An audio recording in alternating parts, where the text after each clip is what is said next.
Nathan, we're a couple of days on from Sunday's first leg. How do you look back on it? Tough game, really the toughest of games. We've had to do the basics very, very well over a 100-minute period, probably. And that's what it was. Halfway through the tie, I don't think we've been any clearer on knowing who's going to win the tie. But it was a real hard-fought game and an important win because we didn't want to come into the game with a deficit and have to chase anything. We wanted to come in with minimum. The minimum thing was parity. We managed to achieve that, but now we have to win a game at the Valley, which is something we've been very good at. Did you learn anything new about Wycombe on Sunday? Look, Wycombe have been a very good side. When you get in the 80s points, then you're a good side. At the level you're at, you're a very good side, and they've shown that. And they've demonstrated that with whatever system they've played, whatever players they've played.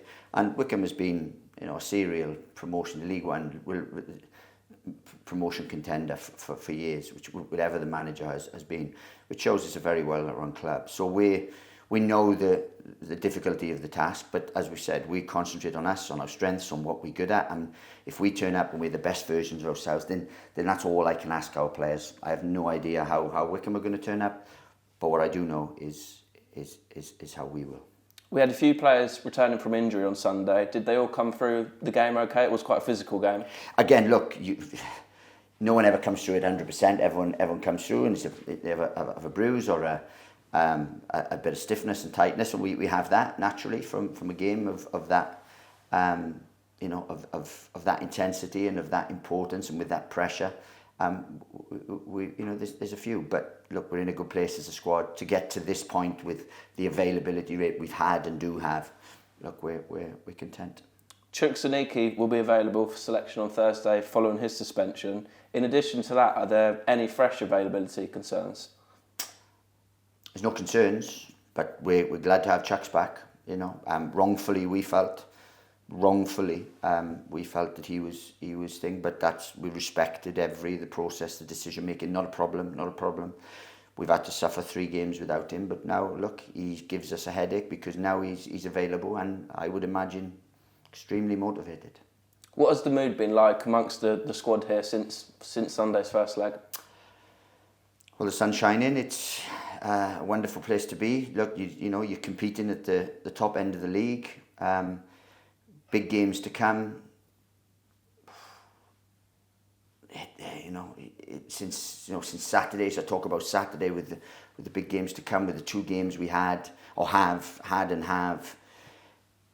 Yeah, there's the edge at the minute that is that real anticipation of occasion and everything. Plus the sun's out. Plus they're a good group of lads anyway. So there's a real positive atmosphere around the place. But we've been like that. We've managed to maintain that throughout dark days and the Octobers and Novembers we say about, and we've managed to do that because they're a good group and they're good humans. So look, you can imagine there's probably an anticipation and a happy anticipation, if you like, leading into this next game. How, if at all, will your approach for Thursday's game differ from the first leg? Well, we won't be in a hotel overnight. We'll sleep in our own beds. We'll travel to our ground, and we'll have probably slightly more home comforts than we did when we go to Wycombe. Apart from that, we prepare the same way. The game don't change. It's 11v11, 7 subs, 2 goals, 1 ball, officials.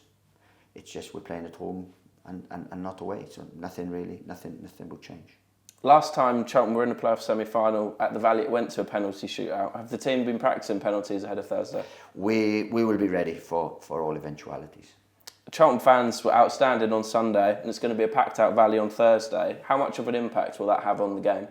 Look, it's a repetitive question we've had, and it's the same answer. I mean, they have been magnificent, really. Once they get behind, we asked them to get behind us, and they have, and it's grown, and the momentum's built, and the numbers have grown.